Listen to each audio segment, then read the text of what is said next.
Welcome to Uketopia Diaries, my personal journey over the last 18 months to 2 years. This chapter's called Did Anyone Say Persona? And most of you probably know what persona means, but basically you dress up as a role or character. It sort of stems back to many decades ago when I spent about 10 years in amateur theatre, which was a great experience and met a lot of great people.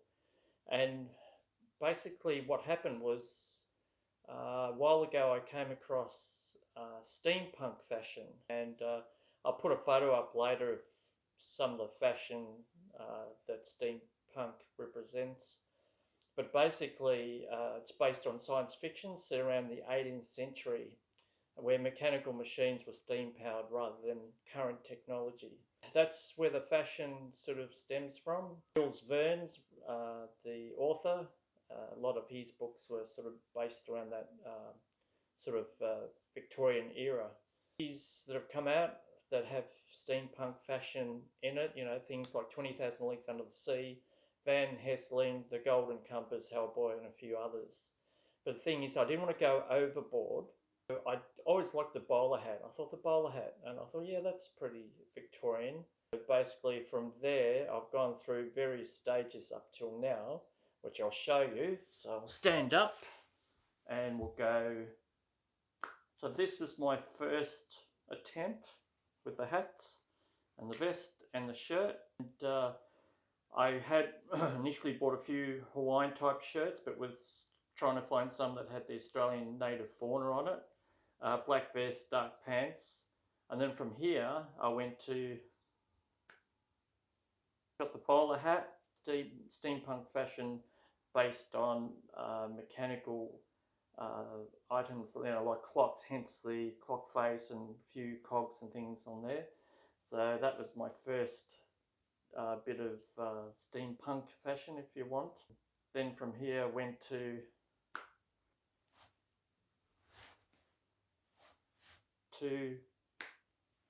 this.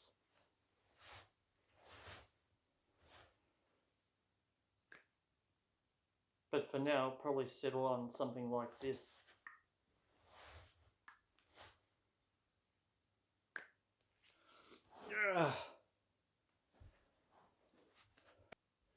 So next came a name. I needed a name, so went through 2 or 3 different name changes, asked family, friends what they thought of various names, and decided on Ukulele Dave. So I did a search through YouTube and found out that there's quite a few Ukulele Daves out there. So I thought, well, that's no good. And then come up with the name Ukulele Dave Down Under. That's quite a bit of a catchy name. You have a mouthful, Ukulele Dave Down Under. But that's the one that people liked, so I've decided to stay with that. Next thing was, of course, created a YouTube channel, which is really just a medium to put up my videos of different songs that I've played and a few other bits and pieces on the YouTube channel. So one central place where I can keep them all.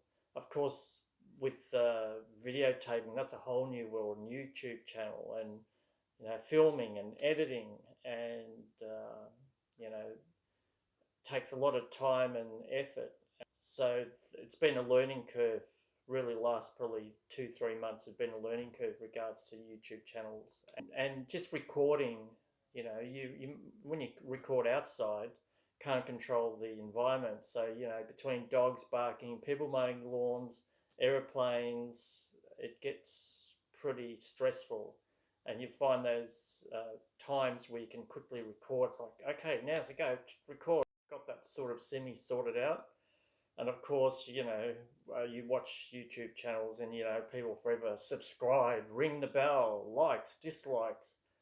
And I know in the past, actually on this Uketopia Diaries, I made a comment about how they drive me insane. But in learning other YouTubers, a lot of this is their primary income. You know, I now understand that for a lot of these YouTube channels, you know, subscribing and, you know, ringing the bell and, you know, even becoming a Patreon is important. I take my hat off to them because, you know, I work full time and this is just like a hobby or interest. But the amount of hours that these musicians put into their YouTube channel is just amazing. So I take my hat off to them. And just lastly, one of the last things is just for those that are thinking about taking up playing the ukulele or have just started. I've talked about various YouTube channels and artists and instructors and teachers. But if you're not sure about, if you're just starting, I highly recommend Got a Ukulele, which I've mentioned before. It's a United Kingdom YouTube channel, and it's run by Barry Maz. And his reviews, he's got lots of instructional videos on various things, strings and cleaning. And so as a beginner, if you're going to start anywhere, I would recommend go to ukulele.com and see what Barry's got to say, because Barry's a straight shooter. He tells it how it is. He's not influenced by different sponsors, so I can't recommend Barry enough. And for me, for now, I'll keep practicing. When things get back to normal, I'll start going to local park and playing publicly. Though I can run away quicker too when they start throwing stuff at me. Start playing to build my confidence and that exposure to public areas. And then of course, once we can start caravanning, my little uke will come along with me, and more practice and a little bit of public exposure there. So really, that comes to a conclusion. So I'd just like to thank you for coming along for my Uketopia Diaries, and what I will do is 6 months to 12 months down the track, I'll update Uketopia Diary with whatever happens. I've got our local shopping centre. They're looking actually at having some buskers play around there, so that'll be interesting. So they're going to let me know when they're up and running again. For local viewers, you might see me in the street with my hat on the ground and plucking away. So I'll see you then. But otherwise, thank you again. I'll keep in touch. Thanks very much. Bye from now. Ukulele Dave, down under.